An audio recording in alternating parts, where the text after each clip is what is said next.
ওইখানে মিক্স করলে তো বাদামটা ফুটাই যাবে না, চুলা বন্ধ করে দিতে দেখেন।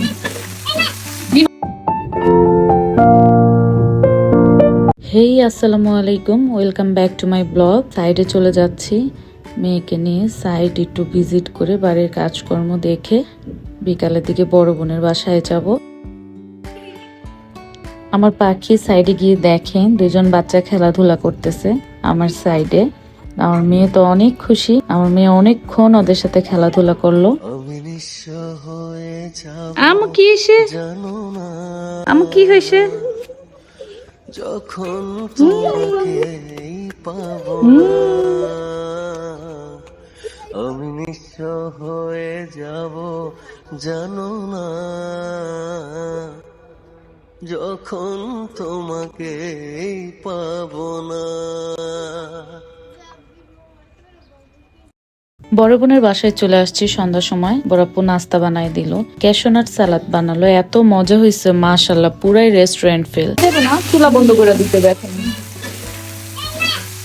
বিমা শুনতাছি,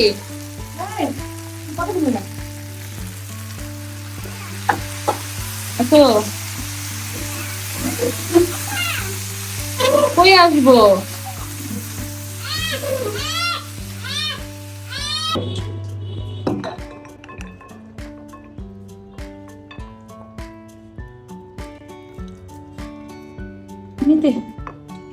ক্যাশনাট সালাদ আর রোল দিয়ে নাস্তা করার পর বড়াপু নবাবী সেমাই রান্না করতেছে। তার ছেলের ডিমান্ড, নতুন করে ডিমান্ড করছে, আম্মু আমি নবাবী সেমাই খাবো, একটু বানায় দাও।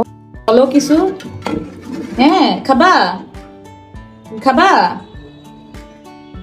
নবাবী সেমাই বানানোর জন্য বড়াপু দুধগুলোকে অনেক জাল করে অনেক ঘন করে নিছে, সাথে ডানো ক্রিমও মিলাইছে যাতে ঘন হয়।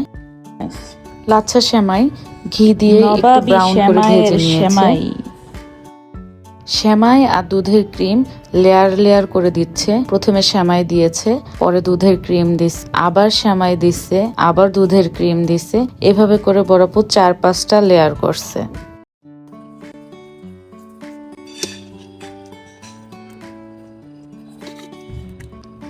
যারা এই পাতিল ডালা দিয়া দেখে কইব চামচ কি আসছিল না, চামচ দিয়েও তো দেওয়া চাইতো না। আমরা পুরো অথেন্টিক বাঙালিস। এতই বড়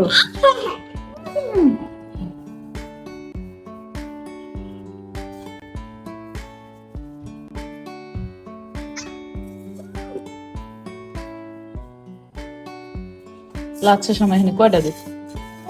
পুরো বড়টাই দিয়ে দিচ্ছে, বললাম না 1 কেজির।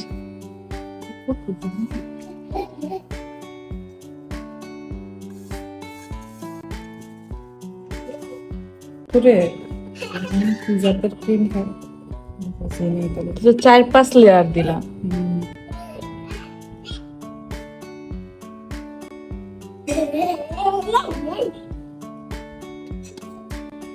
এই হচ্ছে নবাবী সেমাইয়ের ফাইনাল লুক। খাওয়া শেষ, খেয়েও গেলাম, নিয়েও গেলাম। এখন মা মেয়ে বাসায় চলে যাচ্ছি, রাত হয়ে গেছে।